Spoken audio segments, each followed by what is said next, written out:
Hello dears. അപ്പോൾ നമ്മളിന്ന് BGC 110-ൻ്റെ first class. നമുക്കിതിൽ 4 ബ്ലോക്കുകളാണുള്ളത്. അതിൽ നമ്മൾ തേർഡ് ബ്ലോക്കാണ് സ്റ്റാർട്ട് ചെയ്യുന്നത്. തേർഡ് ബ്ലോക്കിൽ നമുക്ക് വിക്ടോറിയൻ പോയട്രിയാണ് പഠിക്കാനുള്ളത്. പോയട്രിയിൽ നിന്ന് ഒരുപാട് ക്വസ്റ്റ്യൻസ് ഉണ്ടാവും, അനോട്ടേഷൻസ്, ലൈൻസ് തന്നിട്ട് അത് ഇൻ്റർപ്രറ്റ് ചെയ്യാനുണ്ടാവും. സോ നമ്മൾ തേർഡ് ബ്ലോക്കിനും ഫോർത്ത് ബ്ലോക്കിനും ജനറലായിട്ടുള്ള ഒരു ബാക്ക്ഗ്രൗണ്ട് എന്നുള്ള നിലക്ക് ഒരു ഏജിനെ കുറിച്ച്, വിക്ടോറിയൻ പീരിയഡിനെ കുറിച്ചാണ് നമ്മളിതിൽ പ്രതിപാദിക്കുന്നത്. നമുക്കറിയാം, ഇംഗ്ലീഷിൽ ഒരുപാട് പീരിയഡുകൾ, ക്ലാസിക്കൽ ഏജ്, ആദ്യം മിഡീവൽ ഏജ്, പിന്നെ classical age, renaissance, Elizabethan age, romantic age, Victorian period, modern, post modern period, ഇങ്ങനെ ഒരുപാട് പീരിയഡുകളിലൂടെ നമ്മൾ കടന്നു പോകുന്നു. അതിൽ പ്രൊഡ്യൂസ് ചെയ്ത ലിറ്ററേച്ചറിനെ കുറിച്ചാണ് നമുക്ക് പഠിക്കാനുള്ളത്. സോ ഇതിൽ പ്രതിപാദിക്കുന്നത് വിക്ടോറിയൻ പീരിയഡിൽ പ്രൊഡ്യൂസ് ചെയ്ത ചില പോയംസിനെ കുറിച്ചാണ്. വിക്ടോറിയൻ പീരിയഡ് സ്റ്റാർട്ട് ചെയ്യുന്നത് 1837 to 1901, 1837 സ്റ്റാർട്ട് ചെയ്യുന്നത്, 1901 വരെ. ക്വീൻ വിക്ടോറിയ ആയിരുന്നു ഇതിലെ ഭരണാധികാരി എന്ന് പറയുന്നത്. നമ്മൾ ജനറലായിട്ട് മനസ്സിലാക്കേണ്ടത്, ഇംഗ്ലീഷ് ലിറ്ററേച്ചർ മെയിനായിട്ട് ഫോക്കസ് ചെയ്യുന്നത് ക്രിസ്ത്യാനിറ്റി എന്നുള്ള ഒരു റിലീജിയനെ ബേസ് ചെയ്തിട്ടാണ്. മിഡീവൽ പീരീഡിൽ ഒരുപാട് റെസ്ട്രിക്ഷൻസ് ഉണ്ടായിരുന്നു.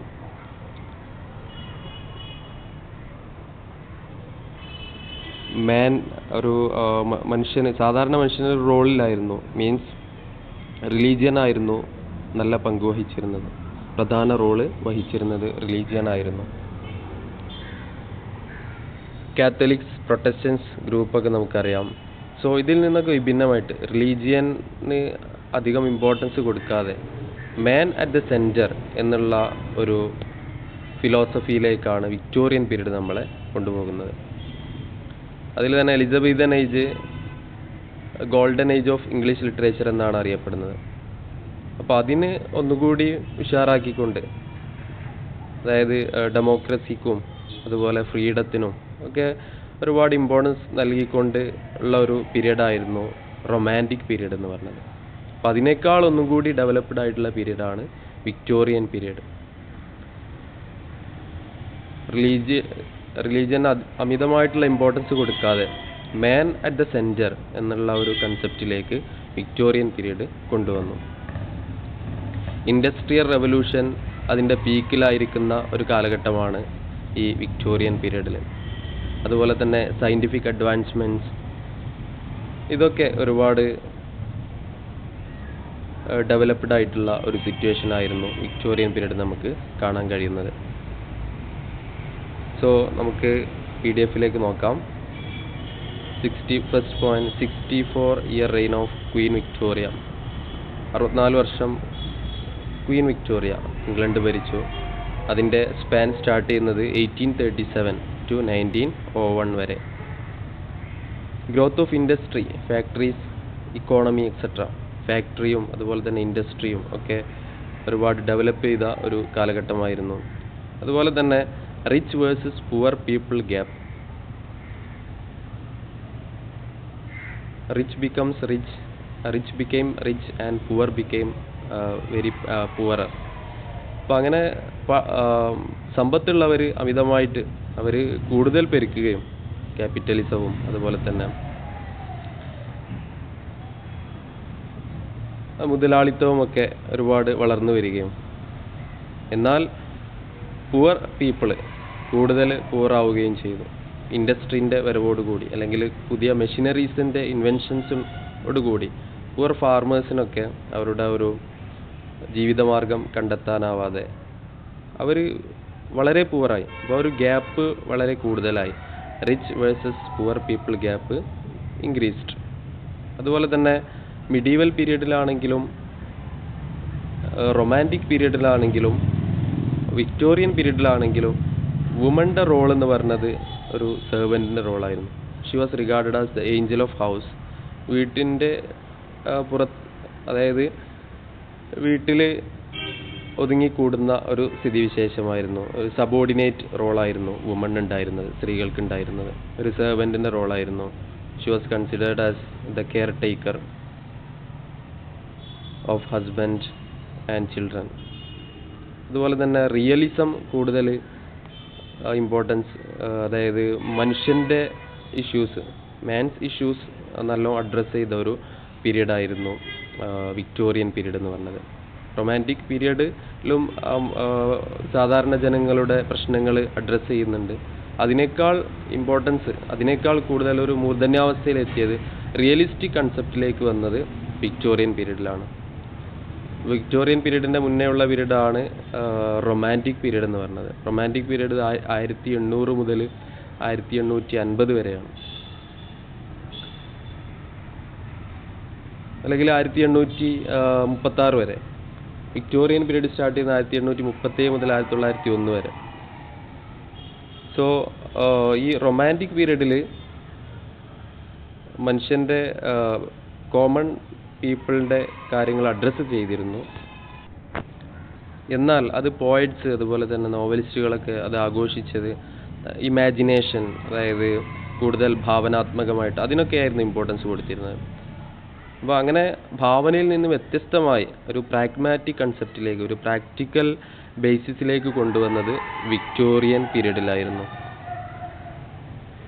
അതുപോലെ തന്നെ റിയലിസ്റ്റിക് കൺസെപ്റ്റ് എന്ന് പറഞ്ഞാൽ അതാണ്, അതായത് മനുഷ്യൻ്റെ പ്രാക്ടിക്കൽ ആസ്പെക്റ്റിലേക്ക്, ഇമാജിനേഷന് പുറമെ, ഇമാജിനേഷനേക്കാൾ ഒരു ഭാവനാത്മകമായിട്ടുള്ള സിറ്റുവേഷനേക്കാൾ ഒരു ഐഡിയലിസം അല്ലെങ്കിൽ പ്രാഗ്മാറ്റിസം, പ്രാക്ടിക്കൽ കൺസെപ്റ്റിലേക്ക്, പ്രാക്ടിക്കൽ ഓറിയൻറ്റഡ് ആയിട്ടുള്ള ഒരു ലൈഫിലേക്ക് കൊണ്ടുവന്നത് വിക്ടോറിയൻ പീരീഡിലാണ്.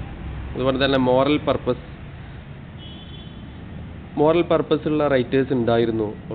ആൽഫ്രഡ് ലോർഡ് ടെന്നിസനെ പോലെ, നമ്മൾ അടുത്തതായിട്ട് പോയം എടുക്കാൻ പോകുന്ന ആ ഒരു പോയറ്റ് ടെന്നിസനെ പോലെയുള്ള ആളുകളുണ്ടായിരുന്നു, മോറൽ പർപ്പസുകളുള്ള. അതുപോലെ തന്നെ ഒരുപാട് ഡൗട്ട്സുകൾ ഉണ്ടായിരുന്നു.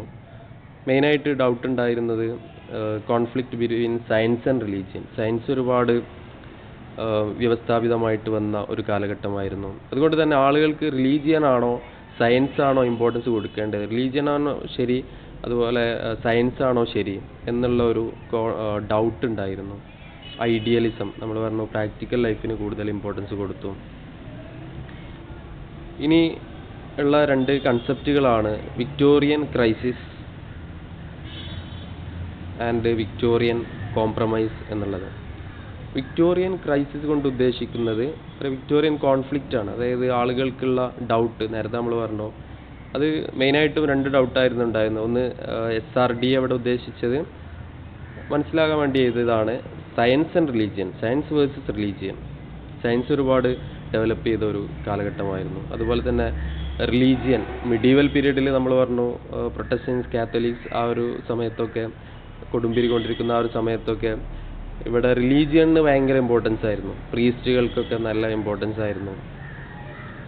പക്ഷേ പിന്നീട് സയൻസ് ഡെവലപ്പ് ചെയ്തു വന്നപ്പം സയൻസിലാണോ വിശ്വസിക്കേണ്ടത് അല്ലെങ്കിൽ റിലീജിയനിലാണോ വിശ്വസിക്കേണ്ടതെന്ന് ആളുകൾക്ക് ഒരു ഡൗട്ട് വന്നു. അപ്പോൾ അങ്ങനെ അതാണ് വിക്ടോറിയൻ ക്രൈസിസ് എന്നതുകൊണ്ട് ഉദ്ദേശിക്കുന്നത്, വിക്ടോറിയൻ ഡൗട്ട്. പക്ഷേ വിക്ടോറിയൻ കോംപ്രമൈസ് എന്നതുകൊണ്ട് ഉദ്ദേശിക്കുന്നത്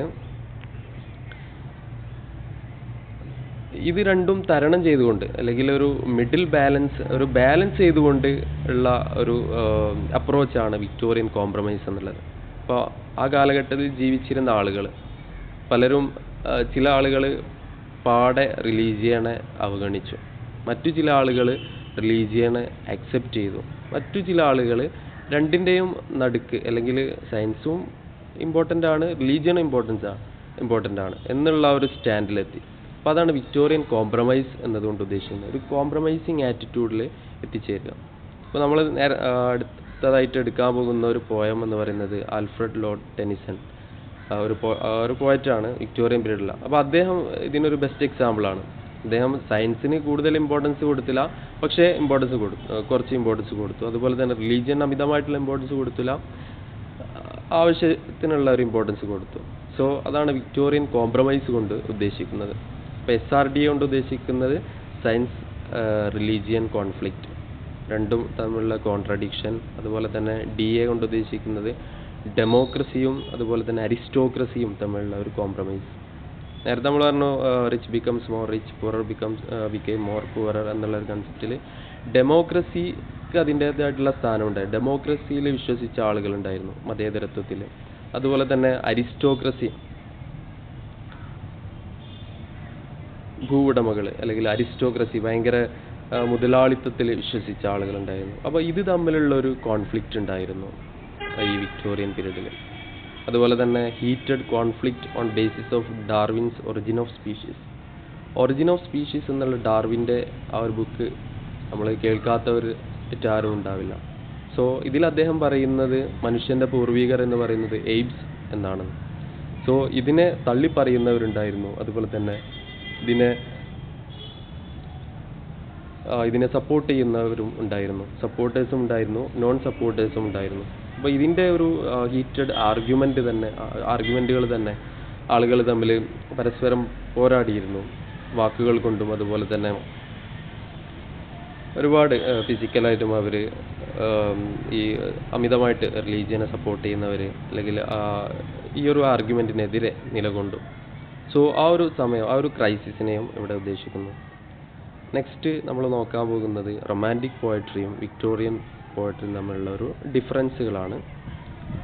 സോ അതിൻ്റെ ഒരു സാമ്യത എന്ന് പറയുന്നത് കോമൺ മാൻ ഇമ്പോർട്ടൻസ് കൊടുത്തിരുന്നു എന്നുള്ളതാണ്. ഇത് രണ്ടിനും ഒരു democratisation of literature, golden age of English literature Elizabethan ഏജാണ്. അതിനുശേഷം വളരെ ഇമ്പോർട്ടൻ്റ് ആയിട്ടുള്ള രണ്ട് ഈ ഒരു ഏജുകളാണ് റൊമാൻറ്റിക് പീരീഡും അതുപോലെ തന്നെ വിക്ടോറിയൻ പീരീഡും.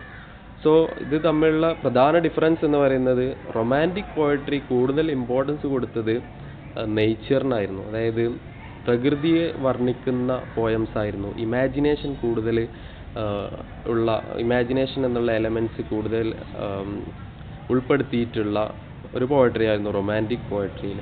പക്ഷേ വിക്ടോറിയൻ പോയട്രിയിൽ നമ്മൾ നോക്കുകയാണെങ്കിൽ അവിടെ നേച്ചറിനായിരുന്നില്ല കൂടുതൽ ഇമ്പോർട്ടൻസ് കൊടുത്തത്, പക്ഷേ മനുഷ്യൻ്റെ പ്രശ്നങ്ങൾക്കായിരുന്നു. സോഷ്യൽ പൊളിറ്റിക്കൽ ഇഷ്യൂസ്, പിന്നെ ബാറ്റിൽസ്, ഇതിനൊക്കെയായിരുന്നു ഇമ്പോർട്ടൻസ് കൊടുത്തിരുന്നത്.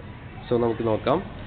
റൊമാൻറ്റിക് പോയട്രി കൂടുതൽ ഇമ്പോർട്ടൻസ് കൊടുത്തത് ഈ നേച്ചറിനെ വർണ്ണിക്കാം, പ്രകൃതി, അരുവികൾ, അതുപോലെ റിവേഴ്സ്, സീ, അതുപോലെ ട്രീസ്, ആനിമൽസ്, ഇതിനൊക്കെ കൂടുതൽ വർണ്ണിച്ചു കൊണ്ടുള്ള മിക്കവാറും പോയംസ്, എല്ലാ പോയംസും അങ്ങനെ എന്നല്ല, most of the poems.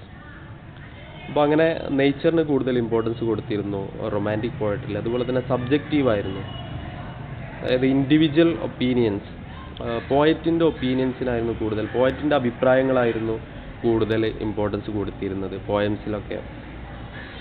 Poet at centre, അതായത് പോയറ്റ് ഈസ് ഇമ്പോർട്ടൻ്റ് എന്നുള്ള പോയറ്റിൻ്റെ ഒപ്പീനിയൻസിനായിരുന്നു ഇമ്പോർട്ടൻസ് കൊടുത്തിരുന്നത്. മോർ ഫീലിങ്സ്, അതുപോലെ തന്നെ റൊമാൻറ്റിക് പോയട്രിയിൽ പോയറ്റ്സ് കൂടുതൽ ഫീലിങ്സ് റീഡേഴ്സിലേക്ക് എത്തിക്കുക, ഫീൽ ചെയ്യാനുള്ളൊരു പോയംസ്, ഫീൽ ചെയ്യിപ്പിക്കുന്ന പോയംസ് ആയിരുന്നു. അതുപോലെ തന്നെ അമിതമായി ഇമോഷൻസ്, നമ്മൾ പോയം വായിക്കുമ്പോൾ അത് റിസൈറ്റ് ചെയ്യുമ്പോൾ അമിതമായിട്ടുള്ള ഇമോഷൻസ് നമുക്ക് ഉൾക്കൊള്ളുന്ന ഒരു പോയട്രി ആയിരുന്നു. അതുപോലെ തന്നെ ഇമാജിനേഷൻ ആൻഡ് സ്പോണ്ടേനിറ്റി, കൂടുതൽ ഇമാജിനേഷനും സ്പോണ്ടേനിറ്റിക്കും കൂടുതൽ ഇമ്പോർട്ടൻസ് കൊടുത്തിരുന്ന ഒരു തരം പോയട്രി ആയിരുന്നു, ജാനറായിരുന്നു റൊമാൻറ്റിക് പോയട്രിയിൽ. അതുപോലെ തന്നെ ഇനി നമ്മൾ വിക്ടോറിയൻ പോയട്രിയിൽ നോക്കുകയാണെങ്കിൽ കൂടുതൽ റിയലിസ്റ്റിക് ഇഷ്യൂസിനാണ് ഇമ്പോർട്ടൻസ് കൊടുത്തിരുന്നത്. നേരത്തെ നമ്മൾ പറഞ്ഞു മനുഷ്യനുമായിട്ട് ബന്ധപ്പെട്ട, റിയാലിറ്റിയുമായിട്ട് ബന്ധപ്പെട്ട, ഇമാജിനേഷൻ്റെ ഓപ്പോസിറ്റായിട്ടുള്ള റിയാലിറ്റിയുമായി ബന്ധപ്പെട്ട കാര്യങ്ങൾക്കായിരുന്നു കൂടുതൽ ഇമ്പോർട്ടൻസ് നൽകിയിരുന്നത്. അതിൽ സോഷ്യൽ പൊളിറ്റിക്കൽ ഇഷ്യൂസ് ഉണ്ട്, അതുപോലെ തന്നെ ബാറ്റിൽസ് ഉണ്ട്, മേർഡേഴ്സ്, ഇൻജസ്റ്റിസ്, മാൻ സെൻട്രിക്, അതായത് man centric means man at the centre. നേരത്തെ നമ്മൾ റൊമാൻറ്റിക് പോയട്രിയിൽ nature was at the centre അല്ലെങ്കിൽ poet was at the centre. ഇതിൽ എല്ലാവരും ഒരു സൊസൈറ്റിക്കായിരുന്നു കൂടുതൽ ഇമ്പോർട്ടൻസ് കൊടുത്തിരുന്നത്, സമൂഹത്തിന്, ഇൻഡിവിജ്വലിനല്ല സമൂഹത്തിനായിരുന്നു. നേരത്തെ നേച്ചറിനായിരുന്നെങ്കിൽ ഇവിടെ മനുഷ്യനായിരുന്നു കൂടുതൽ ഇമ്പോർട്ടൻസ് നൽകിയിരുന്നത്. അതുപോലെ തന്നെ culture of people, different cultures of പീപ്പിളിനെ കുറിച്ച്, വിവിധ ജാതി ആളുകളെക്കുറിച്ച്, അതുപോലെ തന്നെ social status, social injustice, power, position of woman, അതുപോലെ aristocracy, realism, intellect, very important point. ഇൻ്റലക്റ്റിനായിരുന്നു കൂടുതൽ ഇമ്പോർട്ടൻസ് നൽകിയിരുന്നത്. നേരത്തെ നമ്മൾ കണ്ടത് ഇമാജിനേഷൻ. സോ ഈ എലമെൻസ് ആണ് റൊമാൻറ്റിക് പോയട്രിയും വിക്ടോറിയൻ പോയട്രിയും തമ്മിലുള്ള ഒരു വ്യത്യാസം ഉണ്ടാക്കുന്നത് നമുക്ക് പറയാൻ കഴിയും.